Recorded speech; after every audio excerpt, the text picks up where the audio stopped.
Video inasambaa kwa kasi katika mitandao ya kijamii ikimuonesha bibi mmoja hivi ambaye anaonekana pengine labda amenogewa na mapenzi na mpenzi wake, na yeye ameamua kuchora sura ya mwanaume wake katika paji la uso wake, yani upande wa shavu hivi. Halafu anaonekana akiwa ametulia kabisa wakati mchoraji akiendelea kuchora.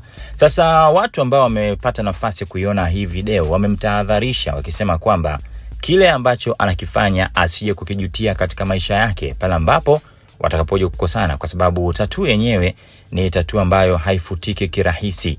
Sasa baadhi wamesema kwamba endapo watakuja kuachana na namna ambavyo yeye anaonesha kumkubali huyo bwana, basi inawezekana wataalamu wa saikolojia itabidi watoke mbali, labda Ulaya, labda Marekani, labda wapi, ili kuja kumtibu kutokana kile ambacho atakuja kukipitia.